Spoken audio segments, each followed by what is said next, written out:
Happy October, all you Hollyweirdos. We decided to start this spooky season with our friend Tim Roddy of the Tim Roddy podcast. Now, Tim Roddy had asked us to come on his podcast so we can be interviewed by him, another spooky brother from another mother. And if you remember back in the day, he was the one that covered the haunted Beverly Center Mall. Yes, that was all him in part 1 and part 2.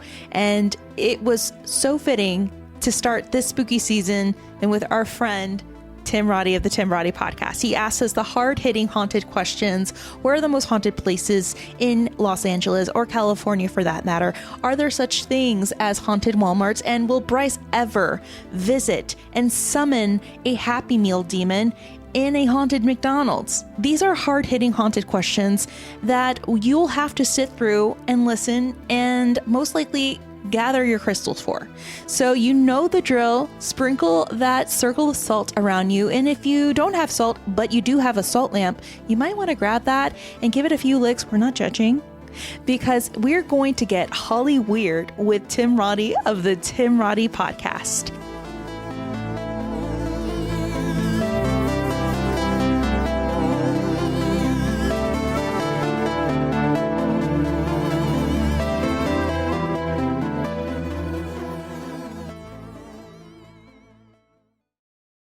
Hi, Tammy. Hi, Bryce. How are you?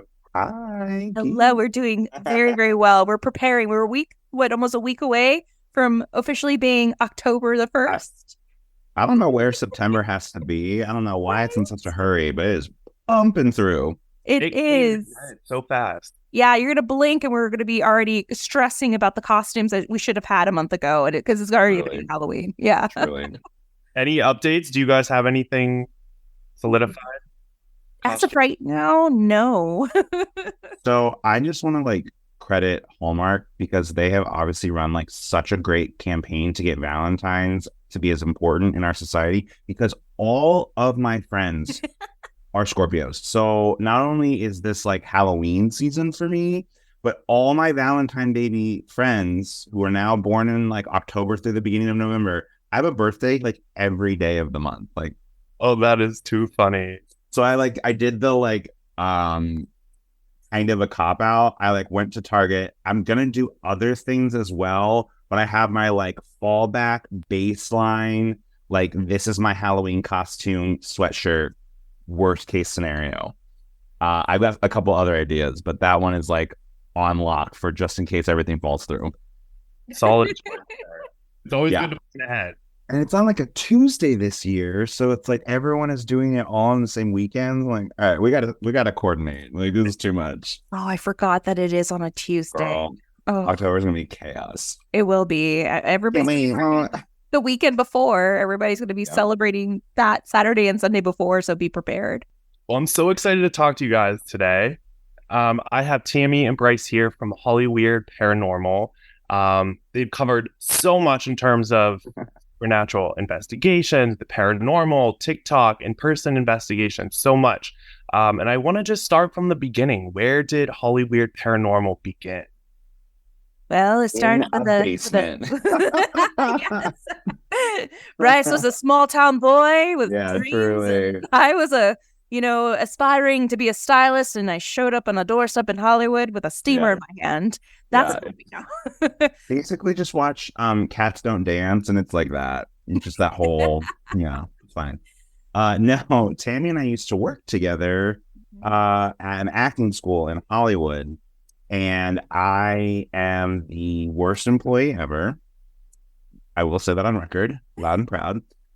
So I would take breaks and just basically wander around the school and go chit chat with all the girlies that I like. So I talk with some people in costumes and the marketing department and the directors. I just kind of wander the school, and you just kind of chit chat about what's going on. And it was a pretty small school, so there's a lot of gossip. There's a lot of drama.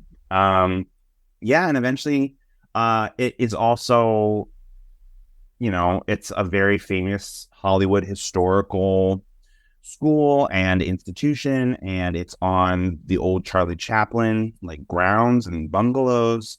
So it is haunted, and there's history. So you just kind of start chatting about those things and Tim, I'm sure you like, you know how it is. Like, you start bringing up like the weird, spooky kinds of things. You kind of like float it out to see like how people are going to respond. Like, oh, are you cool? Or are you going to like make fun of me?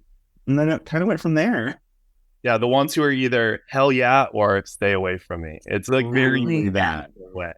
Exactly. And that's pretty much where it started for both of us. And people would always like, I had workers that worked in the costume shop with me. It was like the costume shop was like the water cooler. We would gossip and even share ghost stories. And then our students and my student workers would catch wind. They would overhear and chime in, or they would just sit around and listen. And it's like, by the time we were done talking, we just kind of look around. It was like this little audience of students, student workers around us, you know, just saying, oh, is that it? Oh, we're going to have to come back tomorrow at the same time to do the same gossip and gab. Absolutely. But I mean, it also created a safe space for our students too at the time who were going through some pretty interesting experiences on these grounds. And that's pretty much where we thought, okay, let's do something with this. People love Hollywood, they love ghosts, and they love ghost stories. And as you expanded, what have you found is kind of a common theme? Why is Hollywood so haunted, or Los Angeles, Southern California, this area? Have you guys come across? Bryce, take it away. I mean, honestly, your journalistic spidey senses must be tingling, because that is like the question, in my opinion. Like, why Hollywood? And I think there's a very, there's a quote that's like, if you turn the country on its end and shook it out, all of the crazies would shake out to Los Angeles. And I believe that in the best and worst sense of that. Like, we've all seen the crazy dark sides of LA, but it's also the artists and the dreamers, and we all just kind of end up here. And I think there's sort of like this romanticized obsession with Hollywood. There always has been. I mean, it's sort of this weird little oasis town in a desert. It's not real. Like, they are selling a dream, and everyone wants a piece of it. So I think that's definitely the why of Hollywood, is that like, as soon as you say I mean, you know how it is. As soon as you say some of these like locations and people are like, tell me everything. Maryland, tell me everything. Jane Fonda, I said Jane Fonda because I'm gay. Jane Mansfield, like, tell me everything. Like, there's these like huge stories that we all kind of know and are like aware of, but then we really delve into them, like, people just can't get enough. And we're right here in the heart of everything. Truly.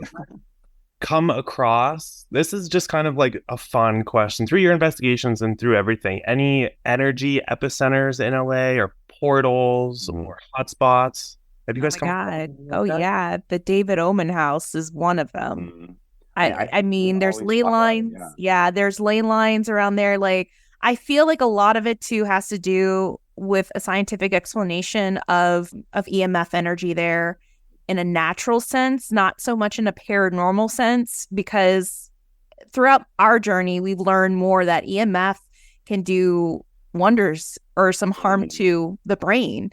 And it could actually cause hallucination, depending on how many milligauss are involved in that reading. And when it comes to David Oman, his house reading on the EMF scale was like 2,000 to 4,000 milligauss, when the original reading of a decent reading of an EMF measurement is 200 to 400. So it was like through the roof, through the scale. And even when my husband went there, he's a skeptic. He's like, I felt dizzy on this floor, but I feel like that's more to, what is it? The REM. I'm like, the EMF. Yes, that. It can be the REM too.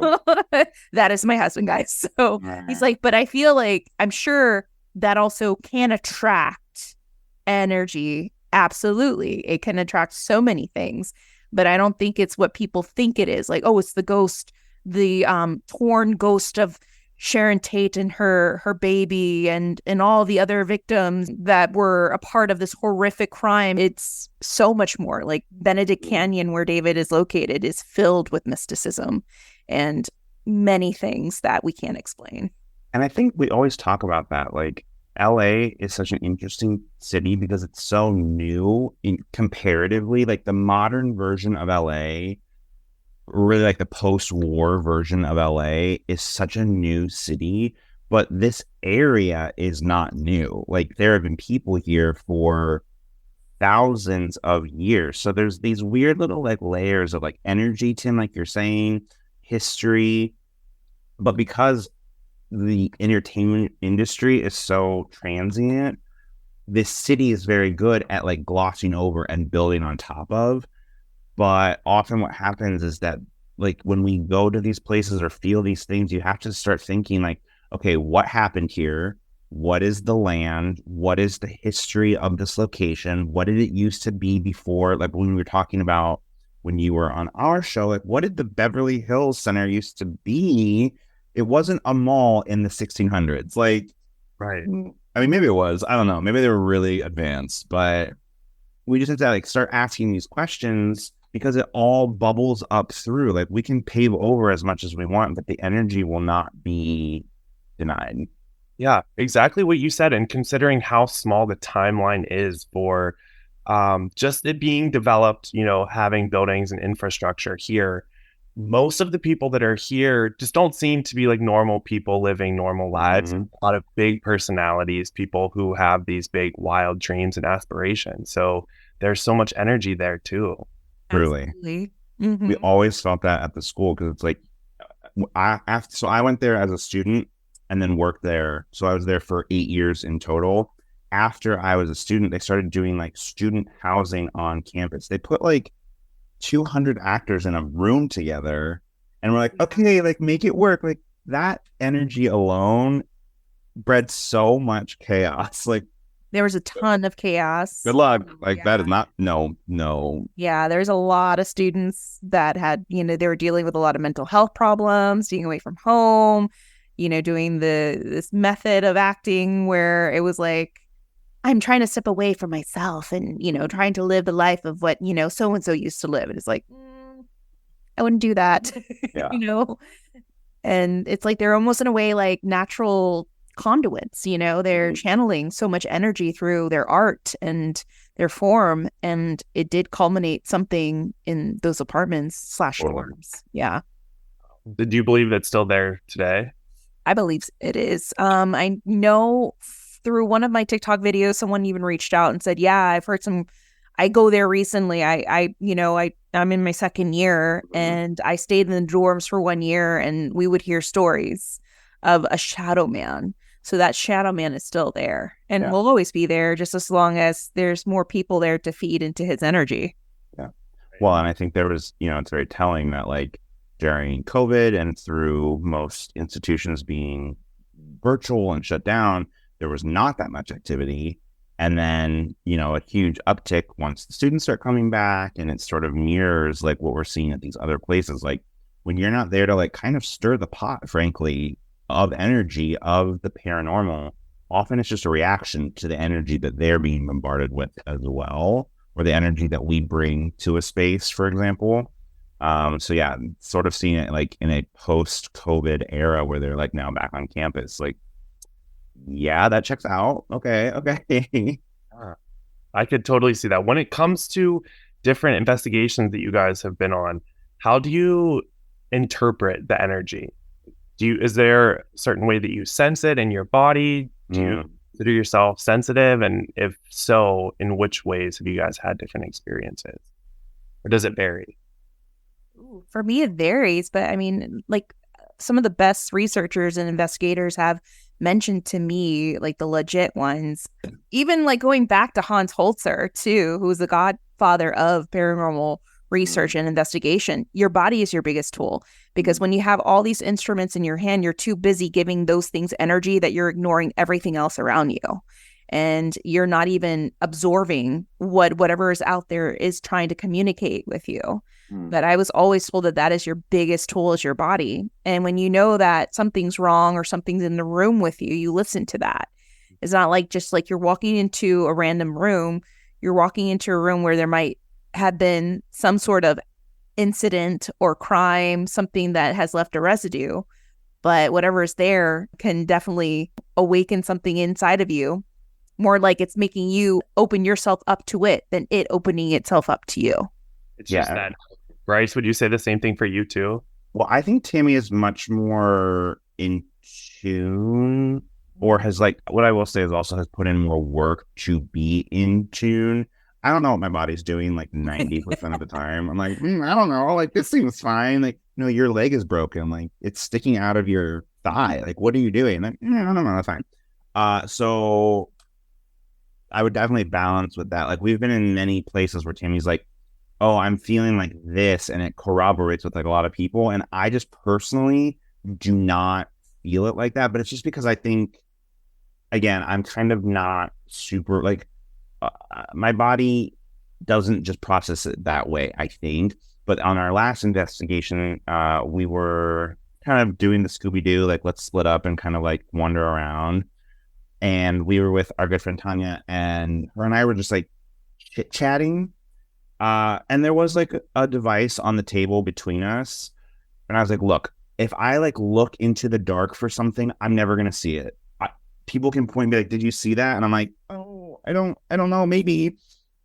So her and I were just talking just about anything. And the energy that was happening around us, they might as well have been like tapping me on the shoulder and been like, hey, like, are you paying attention? Are you paying attention? Like, can you hear us? Can you see us? I was like, I can't like process that. So I'm just going to keep talking.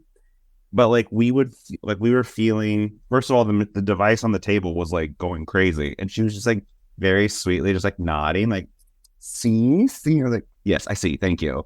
But we were on a wooden stage, and we could like feel the pressure of like a body walking around us on stage. We were like hearing noises, and I mean, it's an old theater for sure. So like it's going to be settling all the time anyway. But I think for me, because I'm a bit more, I would say skeptical, but open. Right. I can never, like, if someone's like, do you see this? Like, even we've had such, like, our listeners are so amazing. I'm sure you know, like, this community is so incredible. And, like, they'll send pictures and be like, see, like, can you see it? And I'm like, I think I'm blind. I don't know if I see it or not. But it's not because I don't believe or don't want to necessarily. I don't know. So I think Tammy processes it. She's so good at being like, what am I feeling? What can I like, is the air on? Is there a car outside? Like, what can I? She approaches it so scientifically and trusts her gut so well. And I'm just kind of like along for the ride. I think. It's a fun ride. Because then you guys have a balance with it too. Mm-hmm. Yes. That's what I always tell Bryce. Like, he's such a good balance because he's coming in, as an open-minded skeptic. Mm-hmm. There's sometimes people that come in and it's like they have a bias of the location, and all of a sudden now they're feeling these things that they read in other blogs or seen in videos. Yes, I'm feeling the sharp pain in my chest, kind of like this person that was stabbed here, 25, 50 years ago. And, I've gone into places like, I don't kind of feel that, and then it turns out like, well, the history of this place didn't show that this person was killed or stabbed in the chest. It was actually, this that happened. So those are things that we also have to look into as well. But yeah, going back to reading energy and allowing your body to be open to it. Yes, I always like to meditate before going into a space and, allow whatever's there to share with me what happened or to kind of pick up on what the building is telling me. And when you guys are open, do you have any rituals or different things that you use in terms of protection? Whether it's like crystals or affirmations or any way to kind of cleanse yourself after an investigation? Oh man, I've been told I go in raw. Like, absolutely. I mean, I think it's that it's like, oh, I need protection, but what are you protecting yourself from is the big question. It's this thing that I go back to of like, well, do you believe in ghosts? Well, it's more of what ghosts are. What are ghosts? I think that is the discussion we need to have.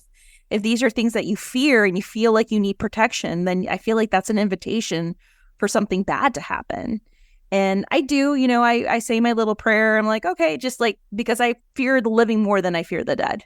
I've had more crazy things happen to me on 1 or 2 investigations from the living than I have from whatever spectral being is around us or supposedly around us. But I always tell people, if you want to feel better, then go in with a positive intention. If you want to feel good, bring in whatever necklace, cross, or beads or anything that you feel will protect you, whatever makes you feel safe and comfortable.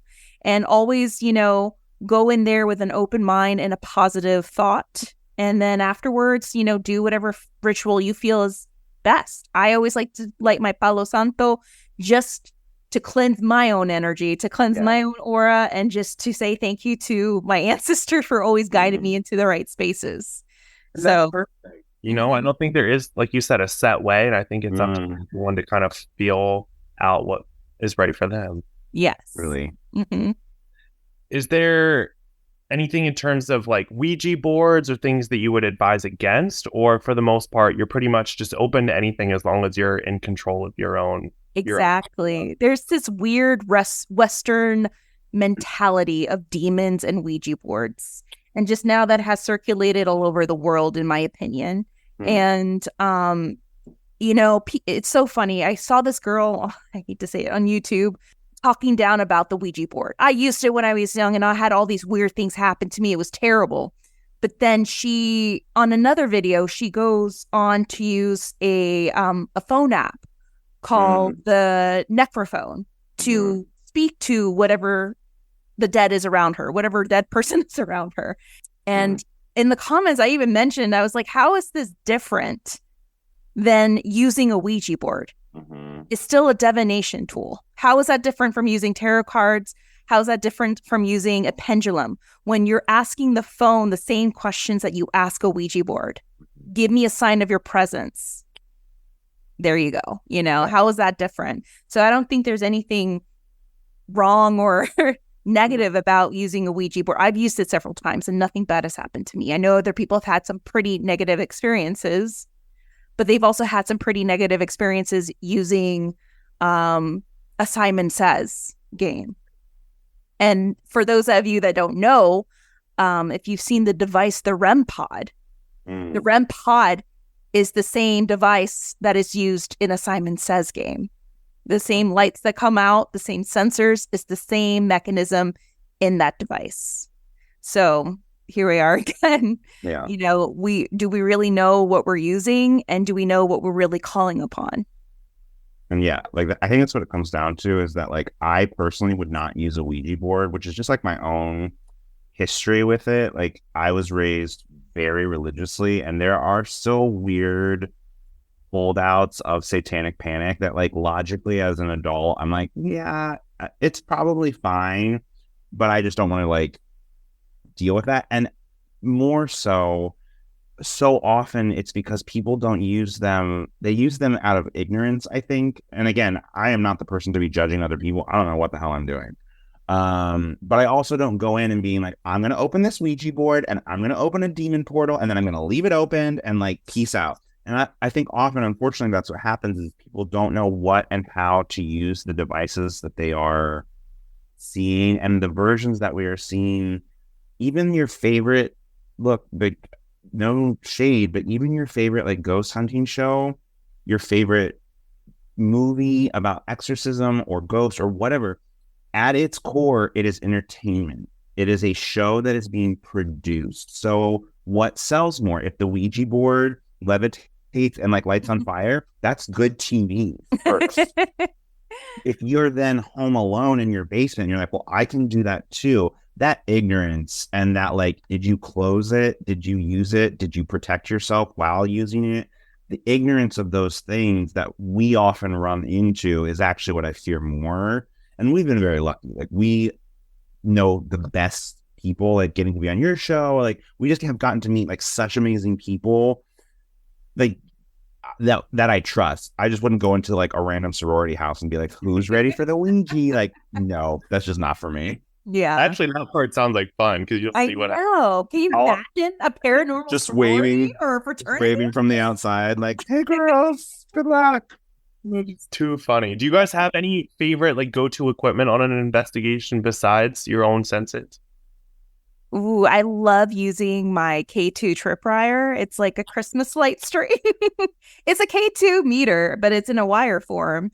And it's really cool because like instead of using the small device to read the EMF or to communicate or do a session with whatever's there, you have this big tripwire where you can like, lay it in front of you, and it's right in front of you. It's pretty, clear as day. And especially if you go in a group, like people can see if something manipulates it. But another thing too I love using is just a recorder. Like you just can bring a recorder. I would love to bring a like a tape recorder. That is something I would love to see if something is imprinted on that carbon tape of that cassette. And I've read some pretty good blogs about like the differences between a digital and just one of these like carbon based tape recorders, because people have actually captured some really interesting things on there. But just about any recorder would do, and then you're ready. That's so cool. Would you use your phone, or you would just try to keep it OG with the... I've actually captured a lot of crazy stuff on my phone just using the recorder there. I mean, your phone, especially an Apple phone, has a phenomenal 3D mic on it. Bryce, do you have a go-to any equipment that you would use? I think I'm like a very basic person. I think the recorder probably is like, I like being able to go back. But like I said, when I'm like when we were at the East West Players Theater, I kind of was just like observing. I felt like a deer, just like looking around and like waiting for like what was going to happen. The flashlight was his friend. It's really like, oh no. But I like being able to like anything that you can go back and kind of like pour over, whether that's like video or recorded sound. I think that's like more the avenue that I appreciate, because again, it's like I can kind of, when I'm in the moment, it's very difficult for me to like process quick enough what's happening. But if you can kind of go back and be like, oh, I kind of remember, and like here, and what was that, and kind of link your stories together and see like what I think corroboration is like one of the most important tools. Like, I felt this. What did you feel? Does that feel? Yeah. Like it matches up with the history that we know. Like those things to like kind of check and balance yourself, I think are my preferred. But I like everything. Like we've been on a couple like the little spheres. I'm like, these are adorable. Like I'm down for anything. I know a lot of people love, whenever I go on investigations with other people, especially people that don't have a lot of tools, they always want to know what tools I have. They want the bells and whistles. And unfortunately, like when it comes to like, doing legit paranormal investigations, like all you do need is just a camera, a recorder, a flashlight, and maybe a K2 device, and you should be okay. There's one research. Someone is coming into your house like all the time and being like, can you like talk into my phone? Can you talk into my phone? Can you talk into my phone? Can you talk into my phone? Can you talk into my phone? Can you talk into my phone? Show me that you're here. Are you in my phone? This is my house. Like, get out. So I think there is an element of like less is more. Yes. And all these devices are incredible, but like some of these places, you like, right, everyone goes to the Roosevelt, and I love it. It's one of my favorite places in Hollywood. The history there, the architecture, the drinks are really good. Like, it's incredible. But like, let's say whatever you actually believe, if Marilyn's ghost really does manifest there, I bet get the fuck out of my room. Sorry, we can swear out. I'm so sorry. But like at a certain point, like these people, they're just constantly like like whatever it ends up being. So I think, yes, there are a lot of really cool tools that you can use. You don't have to if you don't want, or you can't afford it. Not a lot of people know how to use it properly. Yeah. Or can explain to me the specs of it. That's the worst part. Like when you go to a place like a Roosevelt or any place, I remember I can't remember the name of the hotel, but I remember seeing, it was, oh my God, where was it? It was somewhere in Louisville, Kentucky. Oh my God. It totally slipped my mind.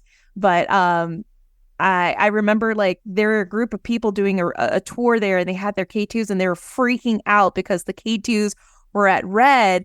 And I said, guys, turn off your phones. And when they did, it stopped making all the lights because they had their phones on, then they were recording. And after I told them to turn off the phone, it stopped blinking. And they're like, oh man, like, why'd you have to go do that? I'm like, because like, this is not accurate. This is the way to do it. Yeah, they would have thought the whole place was haunted when they right. Their phones are haunted. That's what it was. And look, the only reason I even bring that up is because not that if you have those things or want to get those things, like that's incredible. Like I want everyone to pursue their hobbies and their passions to the fullest degree, but don't let it keep you out. Like you're not being priced out, or like you're not serious enough just because you go with an open mind and open eyes. Like that's enough. Some of our favorite, we do like listener stories where they will, send their experiences and we'll talk about them. And some of the most incredible stories that we've been gifted with, frankly, from our listeners are people who were children, who were in the woods, who were not expecting or looking for. Yes. And they have full body apparitions, family members, and all these beautiful, scary, funny stories when they weren't necessarily like expecting them. So it's not a requirement. It is fun. The tools are fun, but it's true. It's a whole wide open world. I think that's a huge part of it too. I feel like how Tammy kind of said before, it finds you. Just a lot of times you kind of have the perfect opportunity to go somewhere last minute and maybe you don't have your equipment, and just kind of going in with an open mind. And things can happen. Truly. Absolutely. Do you guys have any favorite, and I know this is a very broad question, but any like favorite spots in LA or places that it keeps calling you back time and time again? Personally, I absolutely love going to I want to go back to the East West Players Theater. I want to go back and research again. And I also want to go back to the Heritage Square. That's another place that I always find calls me, because I've had some pretty unique experiences, and I love the people that work there, and I love the history and the stories of those houses. But I would say the East West Players Theater and the Heritage Square. And Tammy, correct me if I'm wrong, but you were just on Ghost Adventures, right? Yes. That's awesome. Do you want to congratulations.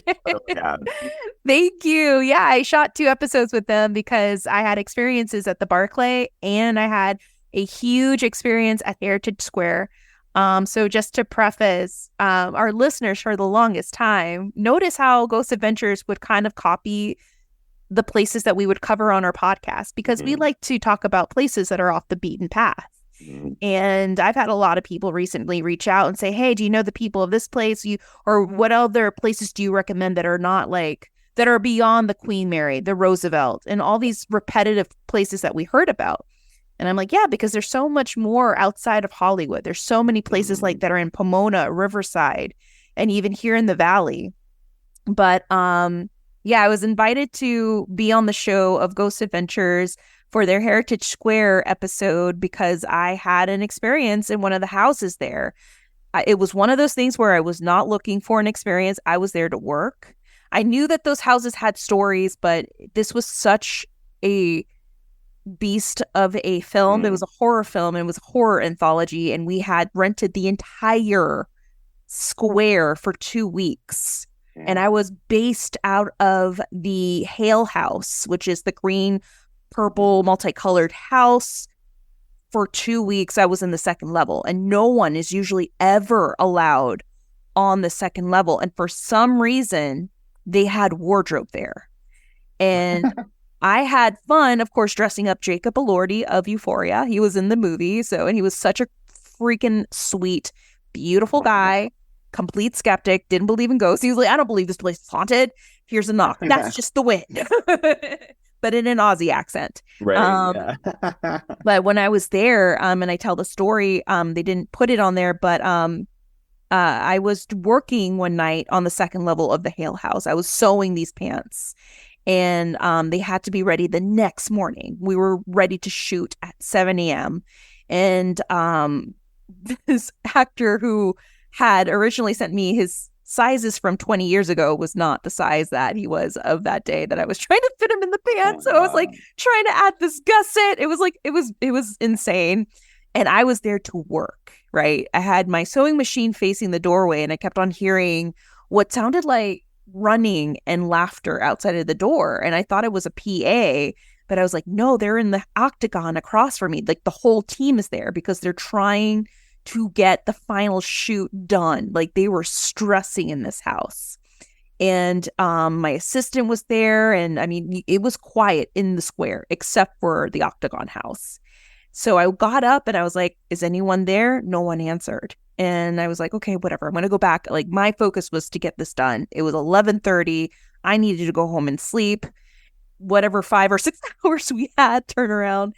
And once again, I could hear running. And then I'm texting my assistant. I'm like, hey, is someone in the Hale house? Did they need any help? And she's like, everyone's here. No one has left. And I said, okay. And I could see in the corner of my eye, I see this little head kind of like go like that, like peeking in and out of the doorway. And I'm like, what in the hell? And it was the height of a child. It reminded me of my niece and nephews whenever they would play hide and go seek with me when they were 7 or 8. And it just, the feeling that I got was precocious. That's the best word I could describe. Like whatever was there was playing with me. And it was precocious. And I just got up and I said, whatever's here, let me work. Like, I know that you exist. Jacob Elordi will not wait for us. Exactly. I was like, it's too beautiful. If you were, a child laborer back in the day, you could sew these pair of pants for me. You could do it. But in the meantime, like, you got to let me work. And it was just quiet. And then all of a sudden I got this feeling like whatever was out there was now in the room with me, watching me. And I was just like sewing this pants, just like, okay, like you could watch me. And I remember 2 days later, I was going through the second floor. We had a bit of a break and something called me to one of the rooms. They had a couple of rooms closed and they told us not to go in, which I respected. But I was like, something told me to go and open one of the doors. I opened one of the doors. It's a child's room. And there were no children from what my understanding was of the Hale house. I know there was a woman there. I think, who was it, Lucy or Lizzie Hale, that lived there. Her presence is felt. But people have said, no, there's children and ghosts there. They've been known to run and laugh and people have seen them and heard them. But when I went into this room, it was a children's room because a lot of people donate a lot of antiques to Heritage Square. So I think they're donating a lot of things with energy and a lot of things with attachments. I mean, there was a child's bike, a ton of children's dolls, clothing, books and shoes that looked worn. And even when I was there shooting the episode, I was speaking with the director of Heritage Square and I told her my experience. She's like, oh, you saw those fuckers? Yes. They're fucking pain in my ass. When I'm trying to close, I hear them run on the second level. They're annoying. So I'm like, okay, so it wasn't going crazy. She's like, no, I know exactly what you went through. That's what people have seen and heard. That's wild. She's like, yeah, same time. Yes. But for people wondering, how was Zach Baggins? He was fine. He was actually pretty decent. He's in a zone. When he's in the zone, he's in the zone. He's the boss man. He only goes there, I think, from 6 to 11:30 to investigate. It's not an overnight. He leaves Aaron and Jay to do the rest of the work, to do the rest of the interviews. But for the most part, they were all pretty decent. They were all pretty nice. They all work really hard to get out of there by a certain time. And I loved Aaron very much because he was just a big teddy bear. He is a big conspiracy theorist. Like we were talking about flat earthers, like how crazy their, thought processes are of the earth being flat. And of course, Bigfoot and extraterrestrials. Like he was all about that life. So yeah, it was the whole gamut. Yeah, the whole gamut. And Jay was really sweet and very quiet. And I spoke to Zach for a couple of minutes too. He was just really wanting to learn more about Heritage Square and such things that would happen there, especially the festivities of like what was it, Midsummer Scream or the spectacular sales that they would have. So yeah, it was really, really cool. Yeah, that's awesome. It's been on my list of places to go, but it never fit with the schedule. And I saw the one thing you posted and when you were going to be there and it didn't work, but hopefully. Yeah, we had our live show there and it was amazing. And we had tours that followed after the show so people can get experiences on their own. And I think some people did in the Octagon house. Mm-hmm. And it's just a really cool place regardless. Like, it's very different and Yes. doesn't feel like you're in LA. And It it's really doesn't. cool. No, it's really awesome. They do a good job. That's awesome. Bryce, do you have any favorite locations or a place that seems to just kind of pull you back? Well, there's like this McDonald's down the street. No, I'm just kidding. Me too. Yeah, like those egg McMuffins, they're not going to eat themselves. Yeah,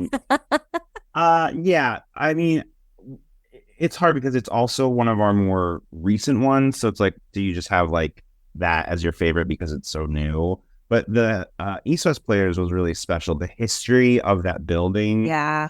of that community, of the way that the community has kind of reclaimed quite a dark part of LA's history through the internment camps and the removal of Japanese families from that area through that building specifically, to now turn it into a theater that's telling Asian American Pacific Islander stories as a way to talk about what happened, reclaim that history, reclaim that space. It's just really special what they're doing artistically there, that it just like really touched me. This isn't a huge theater town, obviously, so anyone that is doing those kinds of things, I just think it's really important work to like ground this city in reality and in history, even the parts that are like not great, frankly. So that one's definitely a good one. And then we did also have such like incredible experiences there with the paranormal, but just again, like the space is just like beautiful and historical and amazing. Yeah. I think, I mean, that's like, again, it's like the most recent one. So I'm like, I loved it. Like, okay, we get it. You've been to Disney World like one time. Like, it's fine. And that's awesome, especially with all of the theaters. Like you said, it's not a huge thing right now, but there is so much history with all the abandoned theaters from downtown to Hollywood to, even off the beaten path that are like abandoned and have so much energy. Oh, all theaters are haunted on God. Like it's just so much energy there. And there's a reason we all have ghost lights, and we need to find a way to get into the Pacific Theater. Oh my God. Absolutely. I want to go in there so bad. Yes. Please include me on your investigation. It's like, yes, I know. If we ever get in, because we will put that energy out there. We'll bring you, Tim. And that's one of the things I love most about you guys is just the authenticity and the engagement with the people that interact with you guys on your social media, TikTok, say, hey, check out this place that no one has ever investigated before, which is like the coolest thing.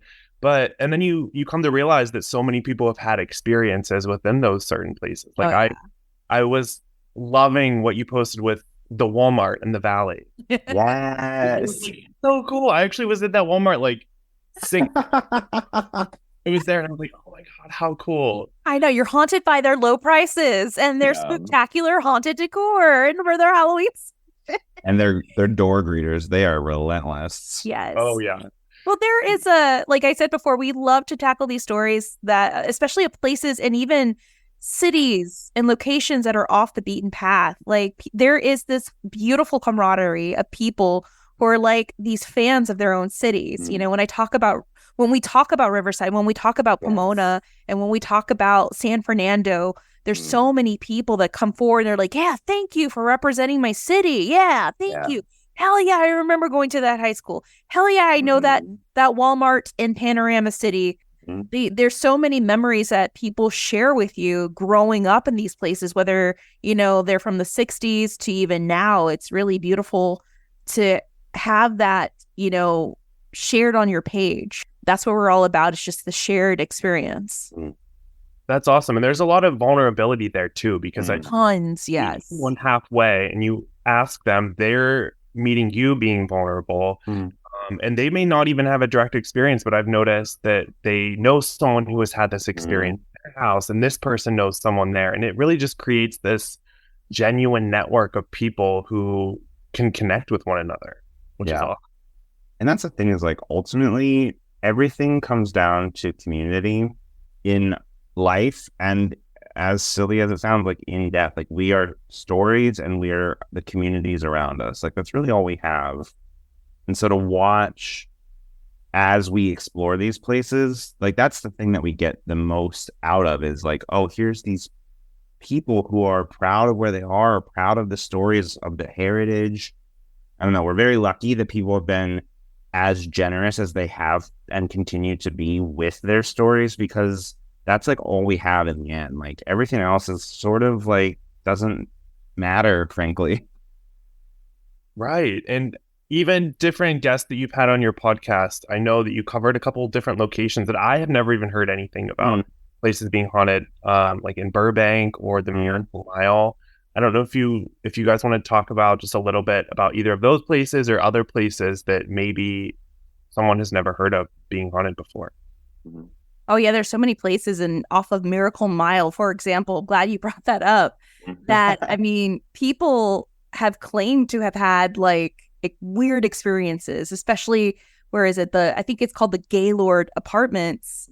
And then I remember when I was researching, and I told Bryce, I was like, Bryce, I'm going to share the story I found on Yelp in regards to these apartments, and it's a ghost story, and it even dates back to like the early 2000s. And this guy is like, I am not a believer of ghosts, first and foremost. Yeah. I'm just this poor actor trying to make it here.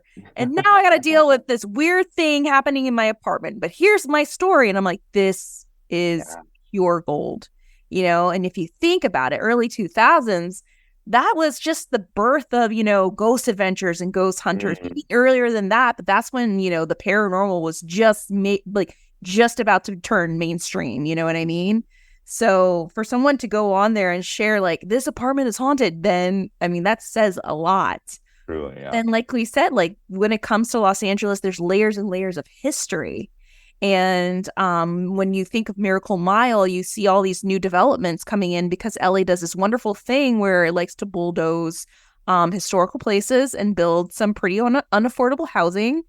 And you know, I feel like a lot of that energy gets disrupted and it manifests in certain ways, but there's so many other places around there that have so many stories. Like, what is it? I think it's the Academy Museum, the Hollywood Academy Museum. And then you also have the Car Museum, pretty historical places that are now turned into museums or unaffordable apartments. That's wild. Mm-hmm. Well, and that's the thing too, is like some of, like I said earlier, like in Burbank, you kind of mentioned, like when Tammy was getting, and she was just going about our lives, you know what I mean? Like she was getting a sewing machine repaired at a sewing machine shop. Like that's not a ghost hunt. Mm-hmm. And yet some of the most like intense stories from that area are like this shop and this guy that they knew that worked there that died one day. Like that's just like a group of people. Yeah. And like that's just a group of people working, living their lives together. And yeah, ultimately it did become like a ghost story because, like, you know, if you follow us on Instagram, there's maybe potentially pictures of him in Tammy's sunglasses, like in the reflection. And you know, they were talking about seeing him in the shop and his presence still being felt by his coworkers after he had passed. And like ultimately that's just like a group of people who knew this person, who are keeping his memory alive and honoring his spirit still being around there. Like it's not always this big like look, I want to see The Nun as much as everybody, which is like crazy to me. I don't know why it looks so good to me, because normally I'm like, ooh, scary movie, no, but it looks so good. Like, but it's not always like that. It's not always like Patrick Wilson coming in and like looking beautiful and like solving your like 1,000-year-old murder crime. Like that's not usually how it is. It's these stories just in. But we could daydream about it, right? Yeah, obviously I'm going to daydream about it. Come on. But you know, it's these stories, just these little communities that are literally peppered throughout the city. So those I think have like such a special place. Yeah, you're not going to hear about these on like a huge investigation because there's not that much. Like there's a guy that worked at this shop and he still wants to be around his friends. Exactly. Really lovely.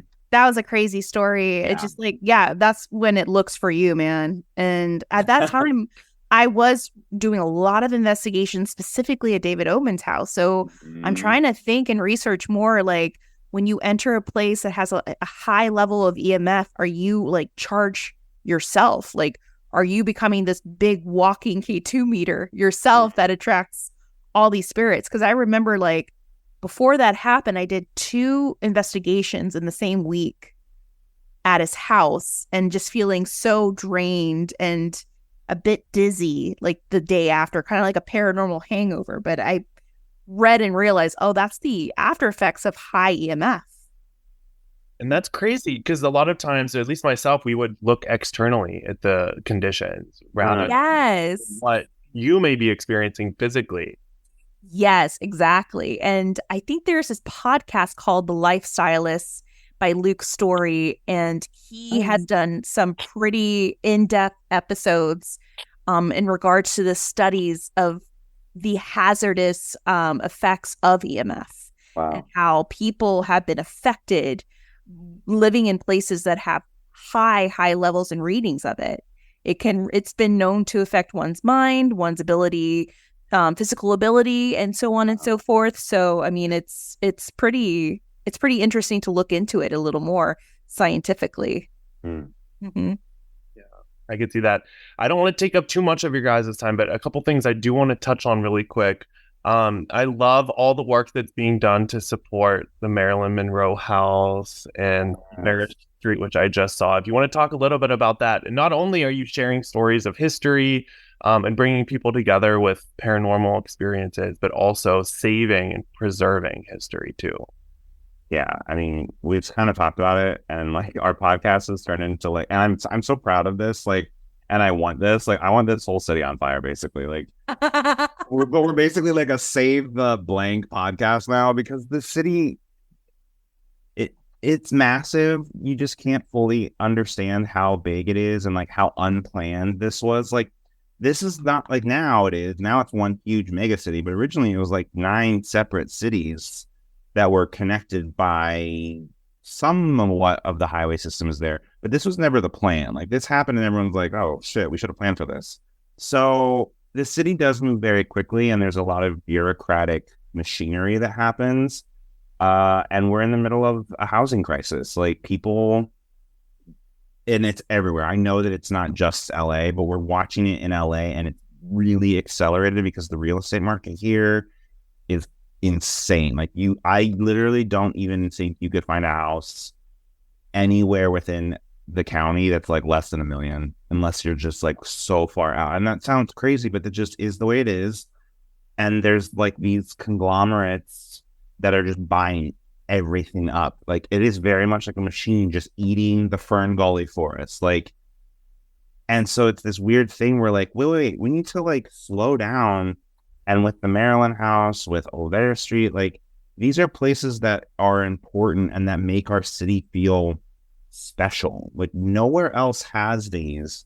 We cannot just literally bulldoze them over or put in another like condo. Like, why are we doing this? And like, with the Maryland one, it was such a lovely experience because we found such an ally in the city councilor.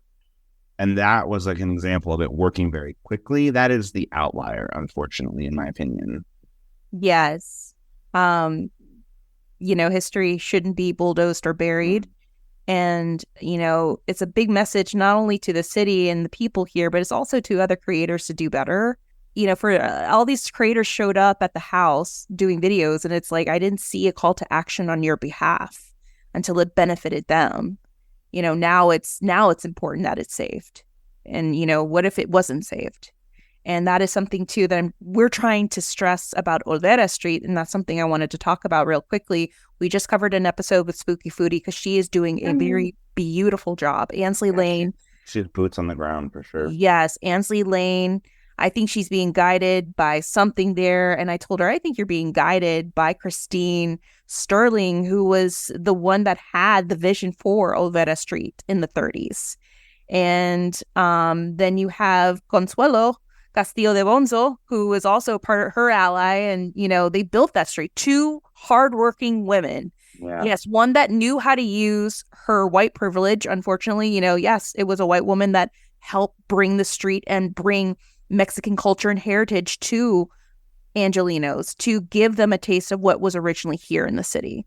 Yeah. And, we're talking about the closure of La Golondrina, which is a Mexican cafe that's been around since the 30s.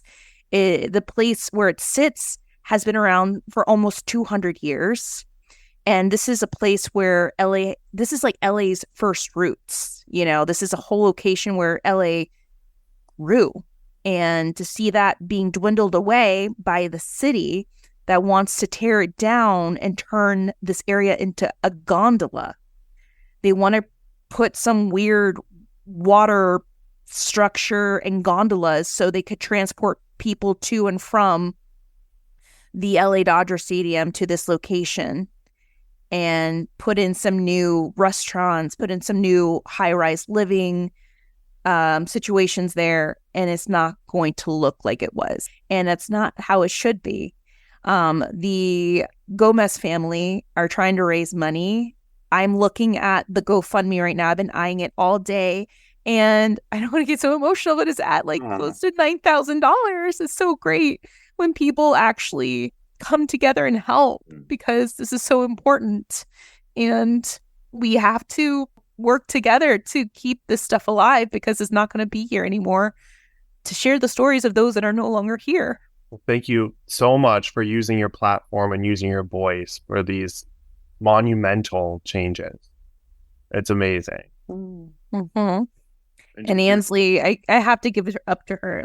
She really has been doing such a great job, and she's gone to the council meetings. Like, she's gone to speak her piece for her 2 minutes that she has. And finally, I think it was like Secret Los Angeles shared her video, and now we're finally having the LA in a Minute guy doing a piece on it finally. So it's like, we need more people to come forward and spread the word more. And that's the thing is, like, it's hard because, like I had said, we had just talked about the Marilyn Monroe mansion. So it's just like, you just feel like you're just being bombarded. And I get it. Like, it is exhausting. I love the idea of like resisting. You just don't have to let yourself get bowled over. You don't always have to be like pushing, attacking, aggressing. It's exhausting. We also have to like take care of ourselves. But once you know that these things are happening, like, you can't just like close your eyes to it. And I think, unfortunately, the city is very good at that. I mean, we see it every year on a macro scale. Like, okay, it's time for award season. Like, let's cover everything with a carpet. And and that this is like how beautiful it always looks. And it's just not real. It's not real. And so I've been here for almost 14 years. We just aren't allowed to just close our eyes and let that happen without at least fighting and at least like supporting these people who came before us and who are still trying to preserve what makes this city special. Like, we just can't close our eyes to that. So again, like, Ainsley is so good at, like, she found out about this was happening, and like, she's working so hard, and so once you can do better, and hopefully this momentum will continue, and hopefully the city will do the right thing. Like, that's ultimately what it comes down to, is like, the city just needs to understand that, like, they work for us, period. Yeah. And I just want to share the GoFundMe link to help the Gomez family. If you go to GoFundMe.com, it's Help Us Beat the City of Los Angeles and Open. Or if you just write La Golondrina on the search engine, it will take you to this page. And they're trying to raise $20,000 for lawyers' fees. They just need 20 grand to pay their lawyer to help fight a good fight against the city, because they have a really good case and they could win, and they could keep this place open and alive. So we can celebrate more anniversaries, more birthdays, more celebrations of Dia de los Muertos, more wins of our LA Dodgers. So, I mean, I've seen people go and celebrate those wins there all the time. And I remember going there after my first LA Dodger game too. So it's so memorable. That's why I get so emo about it. No, yeah. But that's what it takes, honestly. Like I said, you guys are doing an amazing job, and hopefully the city wakes up and really. Yes. Mm-hmm. So just to close it up, what's next for Hollyweird Paranormal? Where do you have any investigations planned, anywhere you'd like to go? Or you don't have to share too much, but right now, at the moment, no. I mean, Bryce and myself have been involved in other personal projects and endeavors. It's kind of crazy because, like, this organic shift of our podcast occurred with the Marilyn Monroe house. It's like, well, we have a voice. Can we try to use it to, do a call to action? Let's not just talk about haunted places and these, places that are off the beaten path, but let's try to help preserve them. Let's try to work on this. And I think that that's something cool that we've been really working towards is let's work with the city. Totally. And its ghosts, of course. Yeah. But Bryce has been busy. I will brag. He's been doing wonderful with his theater company, The Dragonfly. And now he's going to be in a show called Rant, which will premiere in October. And I always say October. I'm just like, what is happening? It's so busy and chaotic, but in the best possible way. Yeah. And I'm just doing more social media stuff. I just love creating content and telling stories. Hey. Yeah. Thank you guys so much. I had the best Thank you for having us. You're so sweet. As always, it's a party with you guys. Where can my listeners find your social media, website, whatever you guys want to plug? Oh, guys, you can find us everywhere. We're on Facebook and Instagram at Hollyweird Paranormal, and the former, social media website of Twitter, now X, HWP Podcast. We're also on Threads under Hollyweird Paranormal as well. We have a website, hollyweirdparanormal.com. You can read more about myself and Bryce and get caught up on past episodes. And we have our merch store and our Patreon page there as well. And you can listen to our podcasts wherever you get podcast picks on Amazon, Spotify, and Apple Podcasts. Perfect. And I'll link that all in the caption of the episode as well. Yeah. Thank you, guys. That was Thank you so much. Thank you. You're so sweet. Since we're going to be posting this on our end too, Tim, where can people hear your podcast? Because you do amazing interviews with people in the community, spiritualist mediums, and other, amazing people who investigate as well. Well, thank you so much. So my podcasts, they're available on all major streaming services, wherever you get your podcasts. It's Tim Roddy, the podcast, Spotify, and Apple Podcasts are the main ones. I also give promos for my episodes and new releases on my Instagram and Facebook at Tim_Roddy. Love it. Ooh. I'm so excited for you guys, all the good work that you're doing and what's to come. And Bryce, awesome job on your, not audition, but your rehearsals. Oh, thank you. I was like, I don't know. What do they do? What do they do? Thank you so much. Doing it. He's acting in Los Angeles. Really doing it. No. Actor. Do you guys have anything fun planned for the rest of spooky season? Oh, at the moment, no. Oh, that's my dog. That's the little puppy I'm babysitting, guys. Sorry. Who, by the way, just decided to, we had some old floorboards. So now she just totally. Puppies. They really are. We just have a plethora of just interviews for October and maybe a couple of spooky events planned. Yeah, I'm going to see a friend's show tomorrow, which I'm terrified. So I'll be live updating that, I'm sure. But it's interactive. Oh, and the peppy. I know, a little. Yes. So I'm going to see a friend's show tomorrow. And I'm trying to prepare myself. It's going to be scary. You're going to be fine. It's fine. And then, just a bunch of Halloween parties and birthdays. And the show opens in a couple weeks. And I'm officiating a wedding at the end of October. I don't know. Whatever. You have a really busy month. It's going to be crazy. He does. I know. I'm going to get to November and be like, don't talk to me. Thanks. Yeah. But I'll also be doing a bit of a spooky travel in October as well. I can't give out too much information, but it will involve some haunted places in the Midwest that I'll be traveling to. So, yes. Well, I love staying updated with you guys and seeing what you have going on. And if you're ever looking for someone to go on an investigation with, let me know. I'm always down. Absolutely. Stop to grab coffee whenever. Yes. Yeah, definitely. Yes, we have to. Thank you so much, Tim. Ooh.